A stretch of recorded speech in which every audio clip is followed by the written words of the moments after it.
So, it had come to this. And still Curie could do nothing but remain put. How irritating. The dimly lit room offered little to nothing in a way of distraction, but right then and there they had to distract their weary mind. It had become very clear that soon their fate would be decided along with that of James and Shida. However, to think about it made Curie very uneasy, and the stress was taking a toll on them. Finally, while scanning the barren space, their eyes landed on something that may be able to, at least somewhat, occupy their thoughts. The pouches and bags full of gadgets and tools that the Kedzir girl named Sky had dropped earlier lay strewn across the floor where she had stood. There would probably be something interesting in there. At least, Curie was telling themselves that. However, as they were about to make their way over to the mess of pockets, Warrant Officer Reprieve's voice suddenly pierced the room. "And what do you think you are doing?" the Sipperslang said, aiming his firearm at Curie with a grave expression. Curie looked back at him, and his weapon in disregard, but stopped in their tracks anyway. "I see," Reprieve continued in a self-assured tone. "You thought while we're here alone you can grab a weapon and get the better of me, but you're going to have to try a little harder than that." Curie looked back towards the pile of bags, and indeed, along with the pouches, there also lay the discarded weapons of Shida and Sky. The assumption that they were trying to get a hold of one of the weapons wasn't entirely unreasonable from Reprieve's position. That was, of course, only if one disregarded many important factors. "Now, be a good little crime against nature and get back into your corner. I may have to keep an eye on you, but that doesn't mean I have to like it, so I'd appreciate it if you didn't make this any harder than it needs to be," he loudly ordered, gesturing with a handgun in the direction of said corner. "Just accept it. You've lost. It'll be over quicker if you just come to terms with that already." Curie was just about to resignedly comply with his demand, as a strange feeling gave them pause. It was one that they were used to in a way, but they had not felt it this intensely in a long time. Spite. Their voice generator emitting the imitation of a loud sigh, they turned towards the warrant officer, looking at him, and at the weapon levelled at them. The unease on the man's face was immediate, and some of his fur started to stand in place, as he quickly said, "Hey, what are you?" However, despite having decided not to talk to any of the people involved in this for the time being, Curie now broke that conviction, interrupting the mammalian. "That," they said, and raised one of their backward legs to point at his firearm, "is a standard issue high-energy projectile firearm of the communal military. Model 23, size 2, commonly referred to as things like Slugger or Hammer by soldiers and enthusiasts. It fires a large projectile with a lot of mass compared to similarly sized weapons, accelerating it through a near frictionless, magnetically lined barrel. Destructive capacity is high, but penetrating potential against strong, elastic targets is low, which is why it is a preferred weapon on spacefaring vessels, since the likelihood of a stray shot damaging the hull is comparatively low." "What you on about?" Reprieve asked them, his expression darkening as his eyes narrowed down onto Curie. Nervously, his trunk was starting to become locked into continuous movement, while he now aimed the gun at Curie with more concentration and without the necessary trigger discipline. However, Curie was not perturbed. They merely slightly shifted their gaze to look at the man, instead of the gun. "That weapon cannot kill me," they stated calmly, looking the man right in the eyes, seeing the realization of what they were saying set in real time. "At least not in a timely fashion. My body is very resistant to blunt impacts and concussive forces. Remember, I survived your first, much more thought-out attempt at assassination. That explosion could not destroy me, and neither can the slugs fired from that gun." Reprieve's mouth stood open as he stared back at them shaken. Curie decided that this would be a good time to leave him alone with his thoughts for a moment, as they finally complied with his request to move into the corner of the room. The barrel of the gun still remained pointed at them at all times, even though its owner now knew of the futility of that gesture. Only as they had arrived in the corner they had been sent to, did they speak back up. "In fact, should I decide to leave this place at any point, there is very little you could do to stop me. In fact, even if Shida was still here, you would have a hard time doing that," they explained matter-of-factly, now fixing their eyes onto Reprieve while remaining still as a statue. "If I wanted to, I could overpower you and leave at any point." Reprieve's thunder-stricken expression slowly fell more placid, before turning into a sneer. "A likely story," he said, apparently quite self-confident in whatever conclusion he had come to by now. "But if you are so sure of that, then why are you still here? Surely even you must have realized by now what that could mean for you." Curie took a moment to think through their answer. How could they make it understandable for a man like Warrant Officer Reprieve? If I leave, you lose your leverage, they said, deciding their angle of approach. If you lose your leverage, not only will Shida be punished, but your employers will also be backed into a corner.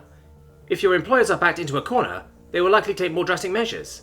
If they take more drastic measures, James will have to defend himself. And if James has to defend himself, people will die. Possibly him, definitely others. Reprieg let out a derogatory laugh and shook his head, making his trunk flail around wildly. Oh, come on. The freak may talk big, but he isn't actually going to kill anybody, the warrant officer said dismissively, still snickering to himself. However, Curie remained stony. They may never have been the best at reading people, but they knew James, and through him, they had learned quite a lot about his people. He isn't, as long as he isn't forced to. I don't want to force him to do it. That is why I'm still here, they explained tonelessly. While you may have decided that life's value differs between individuals, I still do not want my life to be weighed up with those of others. I trust James, and I also trust that he will, as long as he can, try to find the outcome that involves the least suffering for everybody. And even if it hurt to see her use me as a commodity, I also know that James and Shida trust each other, even in a situation like this, which is why I will let the outcome of my fate be decided by those two at this very moment. It remains to see which outcome that will bring.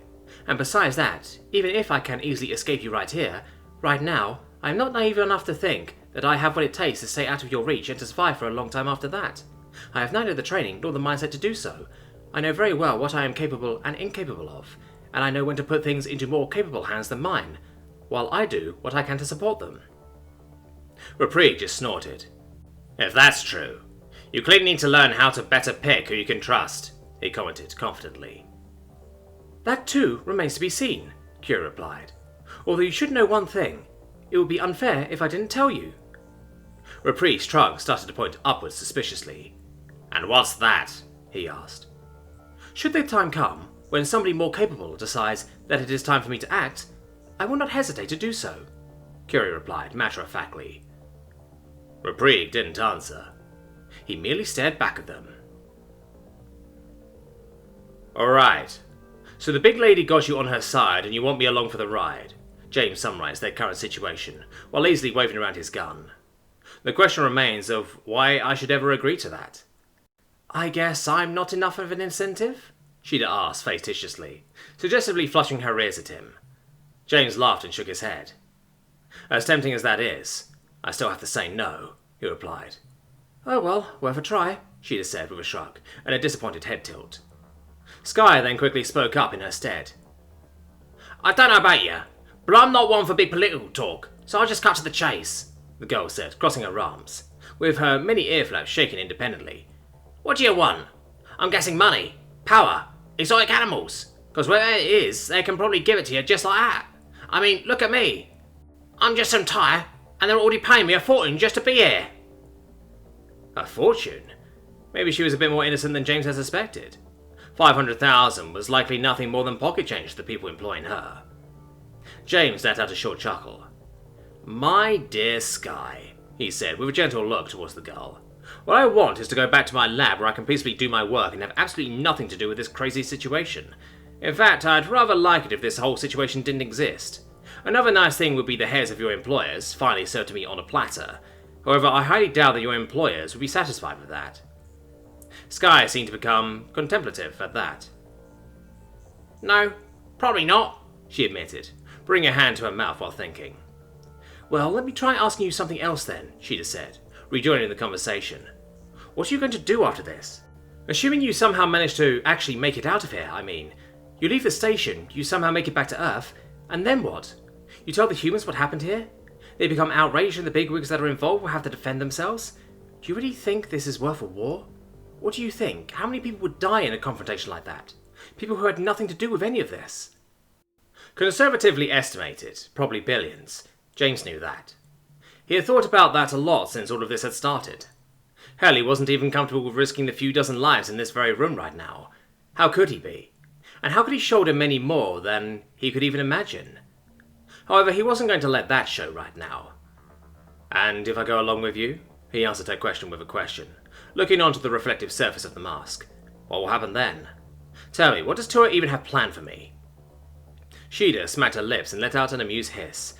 Well, she has been a bit sparse with the details, the feline admitted with a shrug. But with the help of the captain, I think I managed to piece it together by now. So far, this group and their opposition are pretty much holding each other in balance, whether they know it or not. You're pretty much needed to tip the scale, so to speak. They want you to become their great ambassador to humanity. They'll give you a cozy position and an easy life. Then they'll give you some necessary authority and you let yourself be voted into the council. Then Councilman Aldwin will try to convince humanity of the community's values. Of course, they will help you out with that, wherever they can, trying to ensure your success. With humanity, the great Deathworld primates on their side, that will mean a great deal of political and military influence, causing a quite considerable power shift. With you at the helm, of course. With that, they will then have the influence to install their vision of a united community with order and confirmation and all that, making societal norms less suggested and more mandatory. Of course, most people won't even notice a difference and will have no problem, so they imagine there will be minimal pushback, and people aren't going to question your involvement since you are primates after all. Most of them respect you just for existing, after all, dumb as that is. As for everyone else, having high-class Deathwarders on their side leading this societal shift of values and norms, despite having been strong deviants in the past, would of course mean that their reformations cannot possibly be motivated by hatred or anything of the like. Clearly those wise apes have merely seen the light and learned how much better life becomes when one lives in unity with the community. So, that was why they wanted humanity. Well, most of them think any of that could work, James asked openly. It may be a bit too quickly, since that plan did sound like a lot of pieces needed to fall into place just right. Apparently it has worked in the past, Shada mumbled under her breath, and if worse comes to worse, they have the resources to try and brute force it. Many of them seem to have sat on this idea for a while, trying to steer the community from the shadows, but never quite managing to find the right tool to bring big changes. Their opposition was and is still too strong, and, according to the captain, they are getting desperate. Most of them are getting on in the years. They fear it might not happen within their lifetime anymore. Many of them had already given up, with only a select few holding out hope that someday, somewhere out there, just the right key was hidden, waiting to be discovered and used to bring about the changes they so desperately wished for. And then, suddenly, humanity popped up. Caused quite a stir even among the group itself, apparently. And now, those who remain are the more, let's be polite and call them, optimistic ones. That sounded quite passionate. And it explained some things. But James didn't know if this was a good thing. A calm, calculated enemy, slowly following their master plan, was certainly a more difficult enemy, perhaps even the most difficult one could imagine. But it was also what he was prepared for. However, a desperate enemy, that was close to its final goal and put everything on the line in a final do-or-die kind of plan, was a lot more dangerous. They had everything to gain, and everything to lose, and they had decided to go for it anyway. So, they were both extremely confident and extremely foolish. An unpleasant combination when trying to hold ground against somebody. And what will happen to those that still don't fall in line? He asked, already knowing the answer but wanting to see Shada's reaction. Of course, his vision was obscured by his mask that she wore. However, hanging ears and the slowly moving tail gave some insight into her thoughts. Maybe, if it is really you at the helm, you might be able to still help them somehow, she said, with a meek hopefulness. A stinging feeling pierced the equilibrium of emotions he struggled to uphold for himself. If it was him at the helm, maybe? No. He erratically shook his head, banning the thought out of his mind with great prejudice. Not now. Not ever. Sorry, but I don't think I could rectify that with myself. Maybe I could help them, but in this case, I won't gamble with maybes, he explained, looking directly at Shada and giving his voice a tone of finality. Trying it for one last time, Shada reluctantly asked, So, you'd rather take your chances of getting out of here in one piece and try to help them then? James just nodded as an answer. He didn't feel he could do any more. So, I'm guessing there isn't really anything we can do to change your mind? Skye added, defeated. Afraid not, James replied. Then, the Ketzer looked back and forth between James and Shada for another moment. I may regret saying this, she mused aloud, her ears fluttering jitterily, and her feet stepping in place. But you're taking all of this pretty well. I mean, aren't you two like, you know? Both James and Shada looked at the girl briefly. Both their gazes turned towards each other. It was James who first started to chuckle, with Shada joining in after only a second's hesitation. I'm really not, if I'm being honest, James admitted while still snickering, his facade cracking more by the second, as the fine balance he had built within himself started to become unstable, his emotions trying to leak out through his nervous laughter. Me neither, Shada concurred, pressing her palm against the surface of the mask. If I'm being honest, I'm pretty close to the end of my line. Sky's nervousness seemed to evaporate, being immediately replaced by sheer disbelief as she surprisingly looked up at the two. "And you're both just fine with that?" she asked, in a tone that was almost accusatory. Shada didn't answer. She slowly took the hand off her face, and her mask blankly stared back at the girl. "I can't say I'm okay exactly," James said, looking at Shada ponderingly. "But me getting angry won't help anybody right now. In fact, it might hurt a lot of people. There will be a time and a place for that." Just bringing it up, he could already feel himself almost lose grip on his voice. Of course, he wasn't okay. Had he not gone through the emotional ringer 10 times over so he could stay calm in situations exactly like this, he imagined he wouldn't even be able to stand at this point. And even with that, he felt himself approaching his limit. Even though he was ignoring them, he had not forgotten the constant, fearful looks of the people believing he was holding their lives in his hand right now. And in front of him was the woman who had been with him in this since day one, now seemingly going against everything that both of them had seemed to believe in. No, he wasn't fine, but he couldn't let that stop him. And also, despite his training telling him he should take everything she said at face value right now, no matter what may or may not be, he didn't want to let himself give up hope. Not quite yet. However, if he wanted to keep it that way, he would have to act now, before he lost control. "Well, anyway," he said firmly, taking a deep breath and bringing up his gun, pointing at the woman. "It's been nice, but I believe that is all that we have to discuss. Even if it's not, it's all I have to say, so I'm ending things. Now just to see what we will do with the two of you." Sky seemed surprised, but Shada just chuckled. "If you intend on using us as leverage, I'm afraid I have to disappoint," she said aloofly. "With you showing that I have no influence on you, I've just lost my worth. And the situation for Sky is pretty similar. As soon as you try to use us to guess something, we'll be dropped like trash." James raised an eyebrow at her. Well, if she was so sure about that, then certainly... "You two can probably make me a lot more trouble than you are worth anyway," he said, lowering his weapon. "Meaning I should probably shoot you, but that's not my style. You can go. Get out of here before I change my mind." As the two were walking past him, an idea crossed James's mind, and he quickly addressed Shada one more time. "By the way, can I have that breath filter back?" he asked fictitiously. First her rear, and then her head turned towards him, as she apologetically replied, "I'm going to need it just a little while longer. Is that okay?" James raised another eyebrow, with his eyes widening at that. However, he just said, "Fine," before resuming his position of pointing a gun at his hostages, while Konglorch opened the door for the woman to leave them. "Wait, you can't just leave us here," one of the hostages cried out, standing up and pleading to Shada, who was clearly wearing a military uniform, and therefore surely had to have been sent to rescue them. However, he quickly recoiled and got his head back down, as James immediately trained his weapon on him. "Don't worry and remain calm," Shada assured the man, shortly before she left out of the massive door. "You're in good hands, I promise." With that, she disappeared. "Will that be okay, Dancer?" Konglorch asked, walking up to him shortly after the woman had left. "It has to be," James replied meekly, averting his eyes, "because there isn't another path that I could stoke to take." "And is that worth risking a war to you?" Konglorch asked, bringing his head down to him. His tone wasn't accusing or challenging. Strangely, he seemed to really be just asking out of curiosity. James took a deep breath, exhaling loudly through his nose, and stroked through his hair with his free hand. It wasn't, but that also wasn't the point. "There won't be a war," he said with false confidence. "Not if I can prevent it." And he really, really hoped that he could. He took a deep breath, trying to re-still his resolve. But then, without a warning, all hell suddenly broke loose. As a loud crack, the sound of every fuse within the complex failing, all lights suddenly snapping off and all electrical locks loudly disengaging in a single moment, resounded throughout the building, reverberating from the barren walls so loud it was near deafening, and leaving utter darkness in its wake. Reprieg, who had nearly jumped out of his skin at the sudden sound, was now pressing his hands over his ears, with the only thing his aching ears could hear following the explosion-like sound being his own pounding heart. The shock had stunned him for a second, and it took some time until he regained his composure.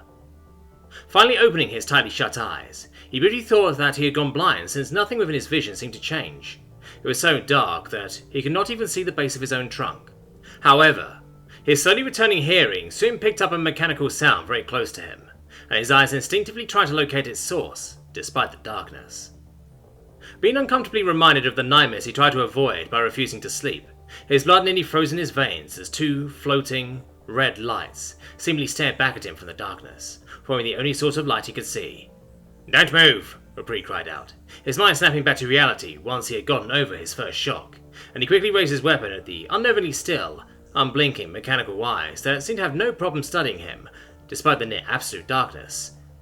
"I have not moved from my position," the cold, crude imitation of an actual voice answered, the darkness making it seem like it originated directly from the glowing eyes. "Are you feeling alright, warrant officer? The power outage seems to have frightened you." Power outage? Right, that had to be what happened. But how? Had James cut the building's power? But they were in the centre of gravity control. He wasn't about to try and make his threats into reality, was he? Had there been more to the cyborg's words than he had expected? "Don't get cute with me," he said, if only because he didn't want to say nothing and let the silence back it. However, he needn't have worried about that, because soon a loud voice filled the room. Without waiting for him to accept or make a call, his assistant came to life on his wrist, his speakers immediately conveying Hyphate's voice into the empty room, saying, "Rapri, are you there? Listen to me. Secure the cyborg and get out." Rapri's attention snapped down to the device. Why were the orders changing now? What was even happening? "Hyphate, the power just went out and Shida and Sky are still with the freak. I need to wait for them too," he said. However, Hyphate didn't let him finish. Quite insistent, she emphasized, "Rapri, the negotiations have failed and the higher-ups are all out of patience. They want results now, and they never really relied on Shida to succeed, so they've already prepared a response team. It's on its way now. Surely you didn't miss them cutting the power." "That was you," he burst out unbelievingly. She could not be serious. If gravity wasn't under control anymore, who knew what could happen? Sure, inertia would keep the station in line within the frictionless vacuum for a while. However, the GCS was large enough that the gravitational forces of surrounding celestial bodies were constantly affecting it, even though it was built as far from them as physically possible. It wasn't a fast process, but sooner or later, gravity would fail. However, another question that now came to Rapri's mind was now more immediate. "Wait, failed? What do you mean? They haven't even returned yet," he began. However, he stopped as soon as he realized how foolish he was being. Of course they had listened in. And as soon as it had become clear that the monster was not convincing the freak, they had sprung into action. Suddenly, shots rang out in the distance, originating from further inside the building, the sound of them making Rapri flinch. He really hoped they were just warning shots, but either way, their meaning remained the same. The freak was losing control and tried to regain it. Hopefully the hostages were alright. It was a risky game they were playing after all. "Keep your questions for later. We need to make sure to keep our cards in our hands while we let the team do its work, so get out of there before something else can go wrong," Hyphatea ordered firmly, the severity of the situation being reflected in her usually chipper voice. Rapri swallowed heavily, and surely returned his attention to the still unmoving abomination in the corner of the room. He was about to open his mouth to tell it to move already, as faint footsteps that slowly got louder made him listen up. "And you're sure we're going the right way?" the brutish voice of Sky asked in the distance, sounding pretty well aware as she breathed heavily between each word. "I can't see shite. What are we even?" Rapri didn't have to wait long to hear exactly who she was talking to, as the distorted voice of the monster firmly answered, "Of course I'm sure. We're almost there. I can already hear Rapri's whining." Damn beast. Couldn't she be serious even now? Their footsteps quickly got louder, and soon he could hear the two women round the corner and enter the room. "There we are," the monster loudly announced, and Mary took a moment to catch her breath, as the two had apparently ran the entire way back here. "Are we?" Sky's voice could be heard asking, as tentative hoofsteps rang through the room. "It's hard to tell in this darkness." Rapri was about to speak up, but the monster was quicker. "We are. Can't you hear them breathing? Also, those are curious eyes over there," she said, and it sounded like she was uselessly pointing in the direction of the abomination. Sky, apparently only now noticing the hovering red lights, let out a surprised yelp, and her hooves made some quick clacking sounds against the ground, as she apparently recoiled from the cyborg's direction. "We have new orders," Rapri said loudly, causing another unseen jolt from the rogue. "Gather your things, we're getting out." Gingerly, the two women started to move through the room, their soft footsteps giving away where they were going. Another indicator were the abomination's eyes, which seemed to remain focused on one of the two women, following her through the darkness. If Rapri had to guess, it was probably looking at the monster. But just why was it so focused on her? She wasn't the one currently pointing a gun at it.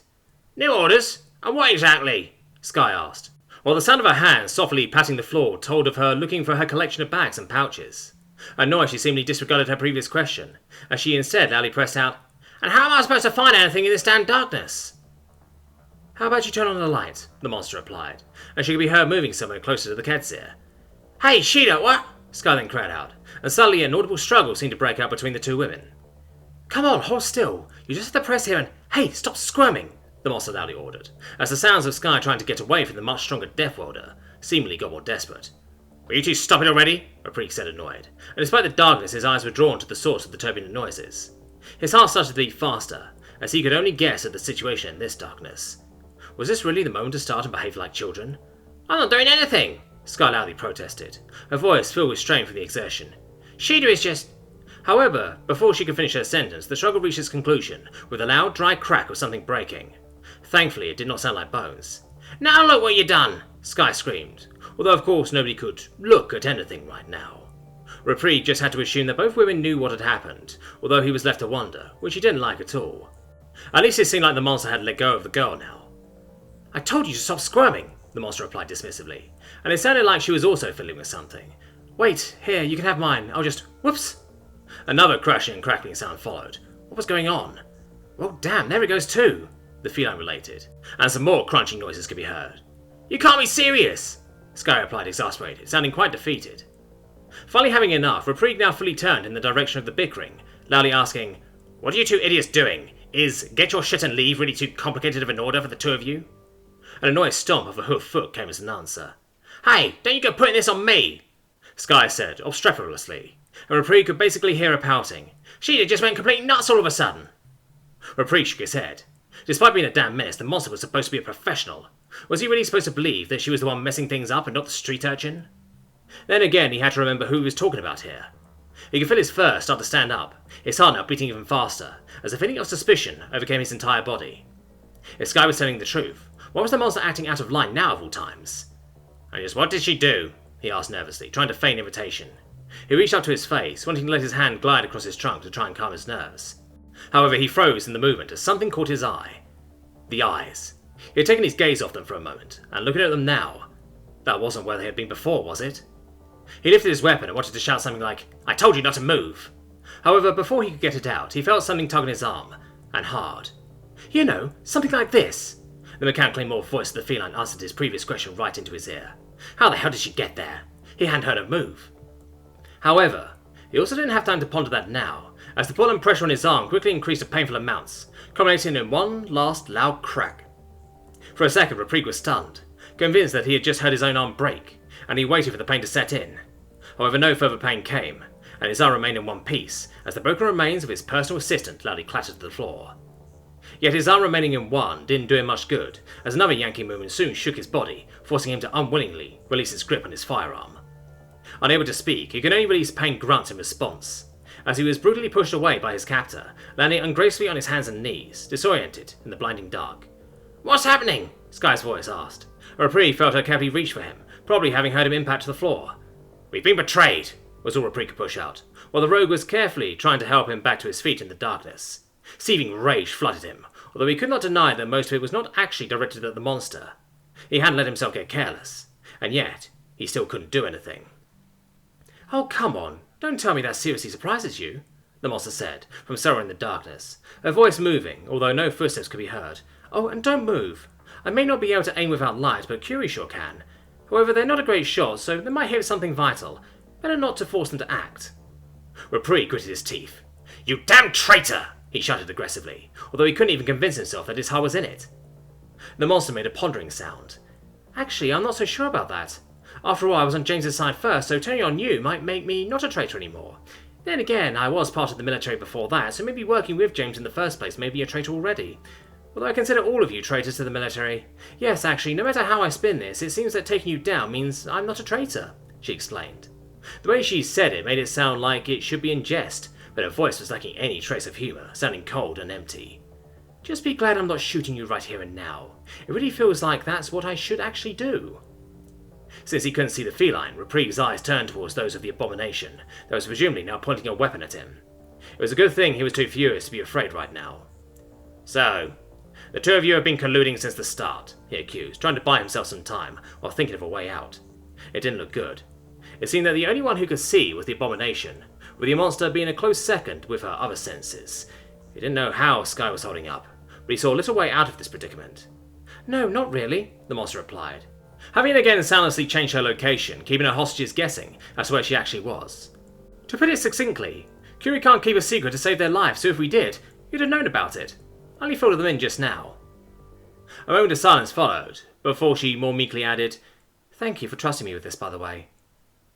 That last bit seemed to be addressed towards the abomination. However, it did not answer. But when did you? Yrrol started. However, then he remembered the way that those haunting mechanical eyes followed the monster through the room. Eyes that, as the only ones in the room, could pierce the darkness with their gaze. So that was how she'd done it. What you gonna do with us now? Sky asked hesitantly from his right. It was only now that Yrrol noticed that she was still holding on to him. Despite him being able to stand on his own just fine by now, she was trembling. His first impulse was to shove her off of him. However, he suppressed it. With a gun being trained on him by an amateur, sudden movements probably weren't a good idea anyway. I've told you, I was on James's side first. In fact, that has never changed. All of this appears to be very important to him. He's very sure of what he's doing and determined to see this through. That's enough for me, the feline replied. And now she had apparently taken position next to the abomination, so at least Yrrol knew where to look now. And so I'm going to help him with that. I mean, it's not like there's still much I can do should I keep working with you, but since I can't exactly just let you go, I'm going to volunteer the two of you as well. We can use some more leverage. The situation was perilous. Yrrol was filled with both fear and fury, as the reality that he had just been taken hostage sank in. However, he laughed. All he could do was laugh.